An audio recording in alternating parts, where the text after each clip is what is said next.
안녕하세요. 오로이 첨삭입니다. 서울시립대 자기소개서를 다뤄보려고요. 총 5개 항목 중에 가장 좀 까다롭고 낯선 항목을 먼저 다뤄볼 생각이에요. 내용은 다음과 같죠.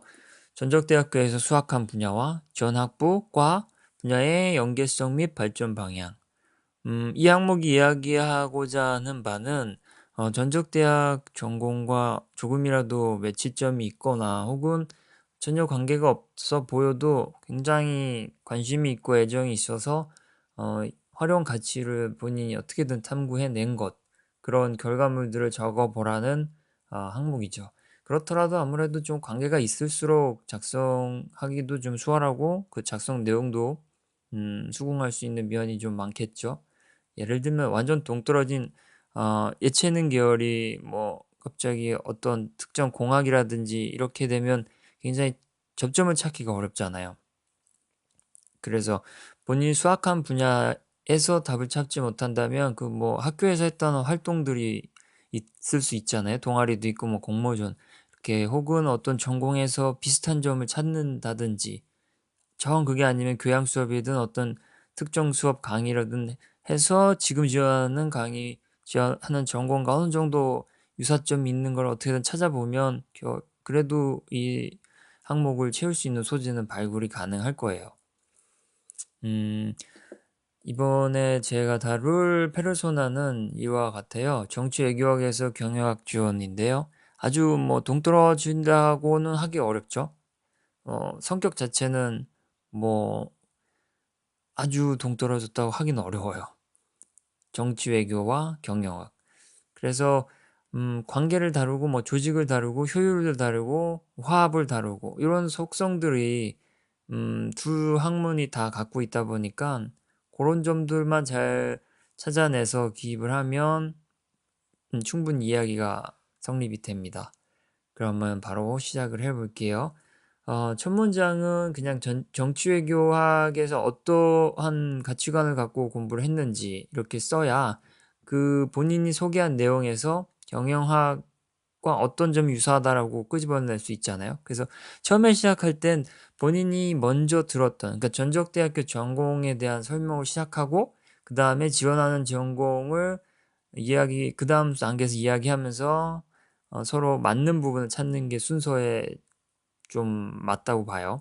처음부터 지원하는 전공을 이야기하고 본인이 어떤 걸 배웠다, 전적대학교에서. 이 순서를 해도 상관없지만 이야기의 흐름이 먼저 본인이 배웠던 걸 설명하고 지원하는 전공으로 맞춰가는 게 좀 부드러운 것 같더라고요. 그래서 바로 시작을 하면요. 전적대학교에서 정치외교학을 전공하며 집단과 조직의 판단을 뒷받침하는 사고 구조와 문화 지식을 익히고자 노력했습니다. 이렇게 되면 전적대학교에서 정치외교학을 배웠는데 배운 사람들이 다 이렇게 생각하지는 않을 거예요.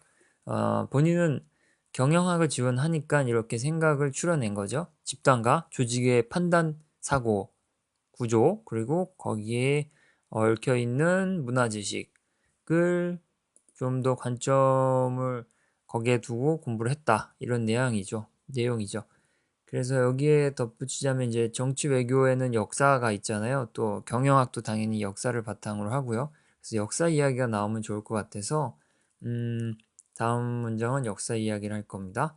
바로 의사결정 과정에 영향을 미치는 시대 정황과 흐름을 다양한 사례로 알아보며 역사적 소양도 함양했습니다.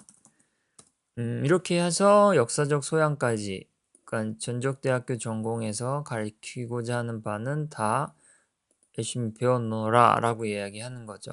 게다가 의사결정 과정이라고 넌지시 이야기한 이유는 경영학에서는 의사결정 과정에 필요한 여러 가지 도구를 배우니까요. 판단 도구를 배우죠.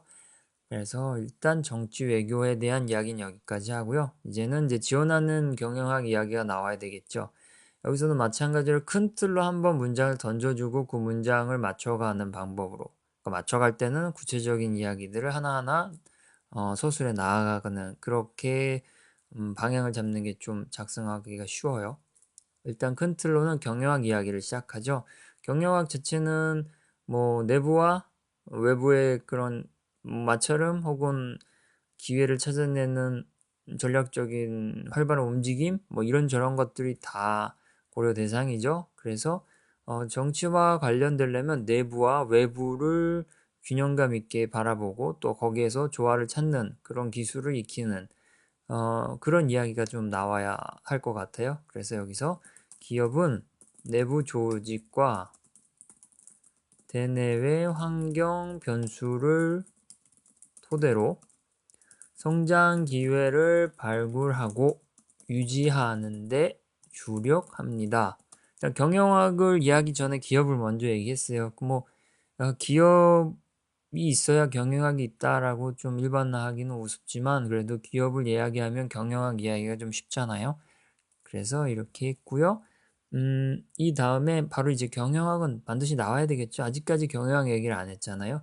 그래서 다음 문장에서는 경영학 과정에서 배울 것과 정치외교학에서 배울 것의 유사점을 한번 언급해주면 좋을 것 같습니다. 그래서 여기서는 경영학 과정으로 기업의 운영 방식과 다양한 시장 전략을 배울 때, 그렇죠? 경영학에서 배울 때 이런 내용을 배울 때 정치 외교학에서 익힌 조직의 판단 구조와 외부 영향 분석 지식을 활용해 더욱 넓은 안목으로 시장 방향을 탐구할 것입니다. 이렇게 했어요. 그렇게 되면 경영학 이야기가 나왔죠. 이제 드디어 나왔고 경영학에서 기업의 운영 방식, 시장의 다양한 시장 전략을 배운다. 적어도 경영학에서 뭘 배운지 안다. 라고 이렇게 전제했고요. 그리고 이 이야기가 나온 거는 바로 이게 내부 조직과 대내외 환경 변수를 연결짓기 위한 일종의 연결고리의 문장이죠. 경영학은 이런 걸 배우는데 정치 외교학에서 익힌 조직의 판단 구조와 외부 영향 분석 지식을 활용해 더욱 넓은 안목으로 시장 방향을 탐구할 것이다. 이 이야기는 뭐 여기서 내부 조직, 대내외 환경 변수 이야기가 나왔으니까 중에 대꾸라고 볼 수 있죠. 조직의 판단 구조와 영향 분석 지식을 활용해 시장 방향을 탐구할 거다. 외부는 여기 대내외, 내부 조직은 조직의 판단 구조 이렇게 연결을 지을 수 있죠. 그리고 나서 이제 다시 정치 외교학 이야기를 해도 될 거예요. 왜냐면 정치 외교학이라고 이렇게 이야기를 했으니까요. 왔다 갔다 하기보다 한 번 갔을 때 한 두 개 얘기하고 다시 처음으로 돌아가고 이런 식으로 이름을 갖는 것도 좀 좋죠. 계속 1, 2, 1, 2 이렇게 하는 게 아니라 1, 2, 2, 1 뭐 이런 식으로요. 그래서 여기서는 이제 정치 외교학 이야기가 나온다면 정치 외교학이 관계와 교류에서 문제 해결 방법을 탐색하듯 그렇죠? 탐색하듯 경영학은 조직과 시장의 접점에서 성장 전략을 모색합니다. 이렇게 하면 또 한 번 정치와 경영을 연결했죠. 정치는 이제 관계와 교류를 문제 해결하는 데 사용하고 경영학은 조직과 시장의 접점을 전략을 모색하는 데 사용한다 라고 하면서 뭐 완벽하게 똑같진 않아도 어떻게든 연결이 되는구나 라고 수긍할 수 있게끔 이제 문장 구조를 만들어 가는 거예요. 내용도 뭐 물론 연결은 됩니다. 이제 여기에서 한 걸음 더 나아가서 정치와 글로벌 연결은 좀 쉽잖아요. 그리고 그 글로벌은 또 시장 자체로서 경영학도 연결이 되니까요. 좀 더 넓은 내용을 하나 넣자면요. 글로벌 시장은 정치적 지형의 변화로 인해 과거와 다른 양상을 보이고 있습니다. 이렇게 한번 운을 떼주는 문장을 넣으면요. 정치적 지형의 변화가 그래서 경영학과 무슨 상관이 있는데? 라고 물어볼 수 있잖아요. 마음속으로 읽는 이가. 그래서 거기에 대고서 정치적으로 정치 외교학을 이래저래 해서 사용할 수 있다라고 한번 이야기를 해주면 바로 연결고리가 완성이 됩니다. 들어가 볼게요.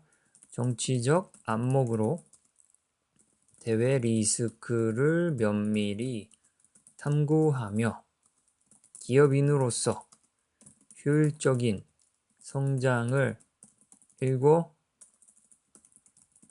것이 목표입니다. 그렇게 하면 경영과 정치 이게 연결이 되는 게 실용성도 띠면서 또 미래지향적인 모습도 보이죠. 왜냐하면 이제 정치적인 게 경영학에선 대외 리스크로 분류를 하죠. 어떤 국가에서 어떤 정책을 쓰는지 혹은 포퓰리즘이 득세를 했는지 이런 거가 다 리스크로 관리되는 대상이다 보니까요. 정치적 안목으로 리스크를 탐구할 수 있다라고 할 수 있고요. 말할 수 있고요. 또 기업인으로서 그걸 바탕으로 기회를 잡고 또 위기를 극복하고 효율적으로 성장을 일궈내는 이런 모습도 충분히 상상 혹은 현실적으로도 일어나고 있는 그런 모습들이죠. 이렇게 하면 이제 경영과 정치 외교를 학문뿐만 아니라 본인이 이제 페르소나가 나중에 기업인을 꿈을 갖고 있는데 그거를 활용하는데도 모습을 이렇게 보여주면서 전방위로 활용한다. 페르소나는 정치 외교학과 경영을 다 사용할 수 있다. 이 이야기를 이 문장에서 완결형으로 한 셈입니다. 이제 마지막 문장을 하나 더 하자면요. 경영학 이야기를 한 번 더 하고 끝내는 게 좋을 것 같아요.